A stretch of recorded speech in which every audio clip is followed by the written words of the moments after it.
dan yang terhormat Bapak Muhammad Imam Bustomi SHMH.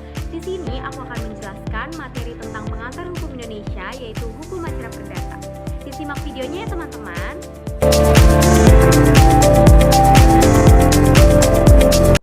Hukum acara perdata adalah peraturan hukum yang mengatur bagaimana caranya menjamin ditaatinya hukum perdata material dengan perantaran hakim.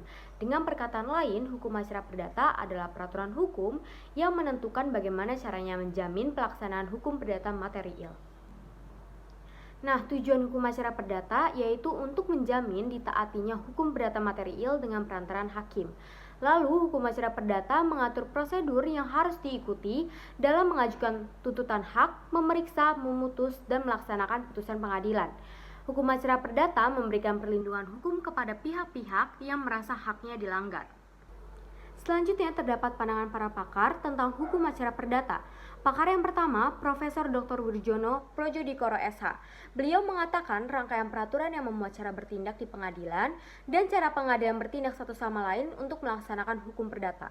Pakar yang kedua, Profesor Dr. Sudikno Martukusumo SH. Beliau mengatakan peraturan hukum yang menjamin ditaatinya hukum perdata material melalui hakim meliputi pengajuan tuntutan hak, pemeriksaan, putusan, dan pelaksanaan. Dan pakar yang ketiga, Profesor Dr. R. Supomo SH. Beliau mengatakan tugas hakim dalam peradilan perdata adalah mempertahankan tata hukum perdata dan menetapkan apa yang ditentukan oleh hukum dalam suatu perkara. Nah, hukum acara perdata juga memiliki sejarah loh. Jadi, sebelum 5 April 1848, hukum acara perdata yang digunakan di pengadilan gubernemen bagi golongan Bumi Putra untuk kota-kota besar di Jawa adalah BRV atau hukum acara bagi golongan Eropa. Untuk luar kota-kota besar Jawa digunakan beberapa pasal dalam STB 1819 sampai 1820. 5 April 1848 ditetapkan Immediate Reglement atau IR dengan STB 1848 sampai 16 dan disahkan dengan Firman Raja tanggal 29 September 1849 dengan STB 1849 sampai 1863. Tahun 1927 diberlakukan RBG atau Rechtsreglement for the Buitenwestern Western, yaitu hukum acara perdata bagi golongan Bumi Putra, luar Jawa dan Madura. Lalu tahun 1941 terjadi perubahan nama IR menjadi HIR atau Herzen Indian Reglement dengan STB 1941 sampai 1944 yang berlaku untuk Jawa dan Madura. Sumber penentuan asas hukum bagi undang-undang tentang hukum acara perdata adalah Pancasila dan Undang-Undang Dasar 1945.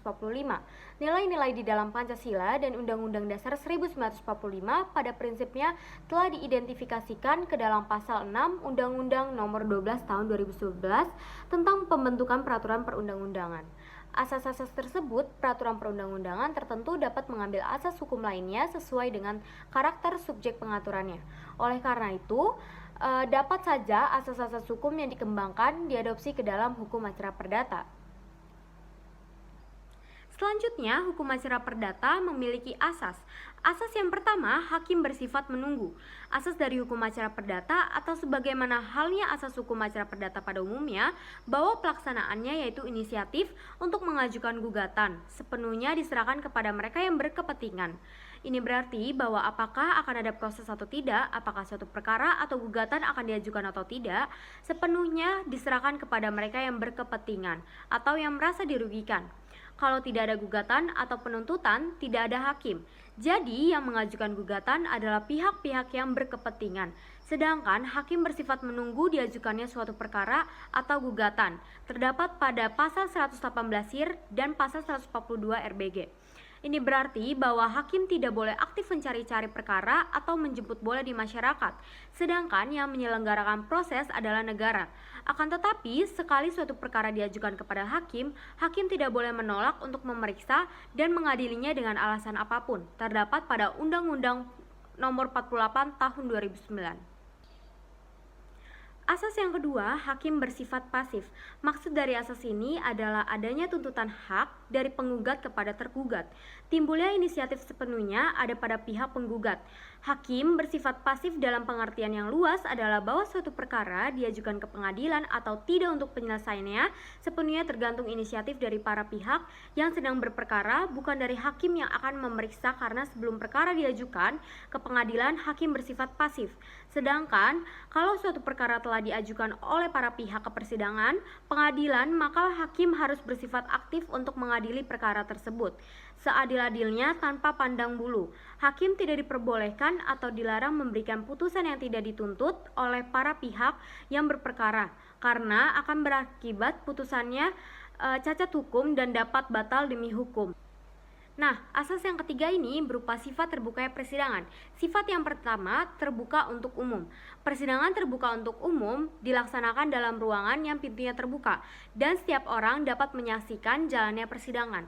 Sifat yang kedua, pengecualian. Persidangan tertutup untuk umum dilaksanakan dalam ruangan yang pintunya ditutup dan tidak semua orang bisa masuk terkecuali para pihak yang berperkara dan para saksi. Sifat yang ketiga, perkara perceraian. Persidangan perceraian tertutup untuk umum karena menyangkut rahasia keluarga. Selanjutnya, asas yang keempat yaitu mendengar kedua belah pihak.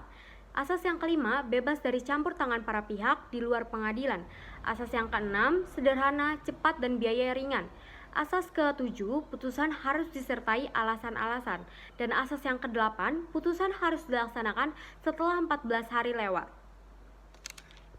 Selanjutnya, tujuan dan sifat hukum acara perdata. Hukum acara perdata merupakan bagian penting dari sistem hukum perdata yang mengatur tata cara dan prosedur dalam menyelesaikan sengketa perdata. Tujuan dan sifat hukum acara perdata ini memiliki peran penting dalam menjaga keadilan dan kepastian hukum dalam masyarakat. Berikutnya ada tujuan hukum acara perdata. Tujuan yang pertama, mencegah against resisting. Tujuan utama hukum acara perdata ini adalah untuk mencegah terjadinya tindakan main hakim sendiri yang dapat mengancam ketertiban dan keamanan masyarakat. Tujuan yang kedua, mencegah hukum perdata material. Hukum acara perdata berperan penting dalam mempertahankan dan menegakkan hukum perdata material yang mengatur hak dan kewajiban antar individu dalam masyarakat. Dan tujuan yang terakhir, memberikan kepastian hukum. Hukum acara perdata memberikan kepastian hukum bagi para pihak yang berperkara dengan menetapkan prosedur dan tata cara yang jelas dan terstruktur. Nah, tadi kan ada tujuan hukum acara perdata. Sekarang sifat hukum acara perdata. Hukum acara perdata memiliki dua sifat. Sifat yang pertama, sifat memaksa. Hukum acara perdata bersifat memaksa, artinya ketentuan-ketentuan dalam hukum acara perdata harus dipenuhi oleh para pihak yang berperkara. Contohnya, gugatan harus diajukan di tempat atau domisili tergugat. Dan jangka waktu untuk mengajukan permohonan banding adalah 14 hari setelah putusan hakim diberitahukan kepada para pihak. Sifat yang kedua, hukum acara perdata juga bersifat mengatur.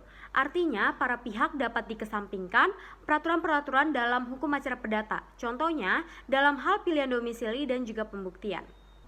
Nah, dari materi tersebut dapat kita tarik kesimpulan bahwa hukum acara perdata bertujuan untuk menegakkan hukum perdata material guna terselenggaranya supremasi hukum yang berintegritas. Lalu, perbedaan antara hukum perdata dan hukum acara perdata terletak pada substansi dan penegakan atau mekanismenya. Sekian dari aku, terima kasih semuanya.